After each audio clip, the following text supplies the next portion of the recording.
Saudara-saudara, di dalam nama Yesus Kristus, bertemu lagi dengan renungan pagi hari ini. Mari kita berdoa.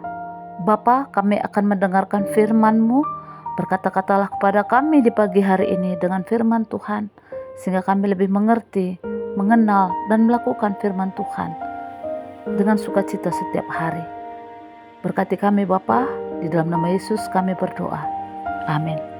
Saudara-saudari, di dalam nama Yesus Kristus, firman Tuhan pada kita hari ini, Ayub 28, ayat 20 dan ayat 28.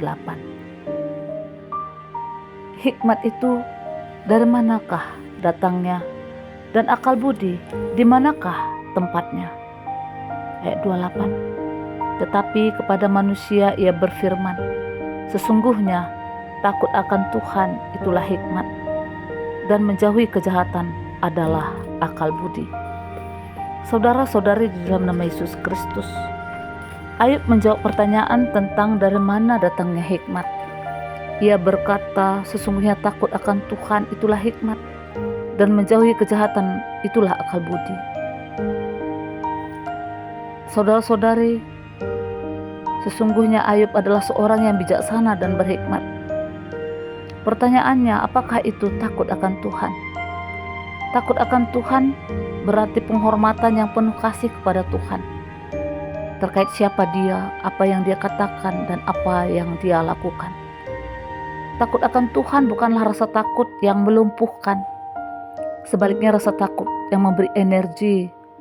Takut akan Tuhan berarti mematuhi perintahnya, berjalan di jalannya dan melayani Dia, setia kepadanya dan memberi Dia pelayanan sepenuh hati. Saudaraku, jika manusia takut kepada Allah, maka ia tidak perlu takut pada kekuatan-kekuatan lain di luar Allah. Saudaraku, pada saat ini kita hidup dalam abad di mana inovasi dan penemuan-penemuan besar manusia terjadi. Perubahan demi perubahan terjadi sangat cepat di berbagai belahan dunia. Ada perubahan yang positif, tapi ada juga yang perubahan negatif. Perlu hikmat di dalam menjalani kehidupan. Bagaimana caranya menemukan hikmat itu? Saudaraku, kita tidak perlu mencari kemana-mana. Hari ini kita berefleksi dari firman Tuhan. Yang pertama adalah kita perlu memiliki sikap hormat kepada Tuhan, juga melibatkan sikap rendah hati terhadap diri kita sendiri. Yang kedua, saudaraku, meminta hikmat kepada Tuhan, dan dengan tekun menggunakan cara-cara Allah yang berikan kepada kita untuk menjaga hikmatnya, khususnya mengetahui dan melakukan firman Allah. Tidak hanya cukup belajar, membaca, merenungkan, tapi terlebih kita dapat melakukan firman yang kita baca dan renungkan.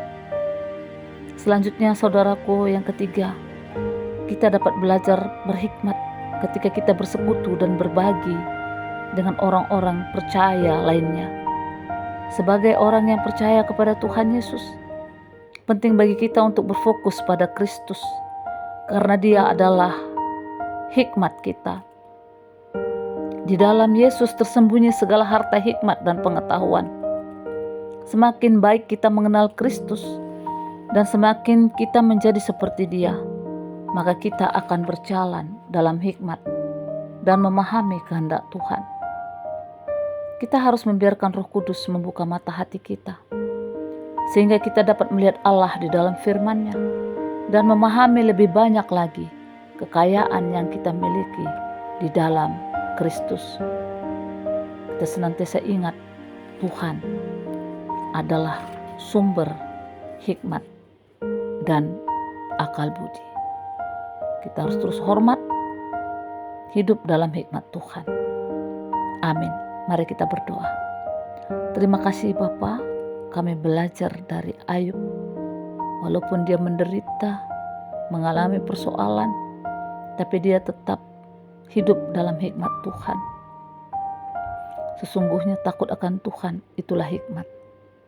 Ajari kami Tuhan untuk selalu takut akan Engkau, menghormati Tuhan di dalam segala lini kehidupan kami. Tuhan adalah sumber kekuatan kami.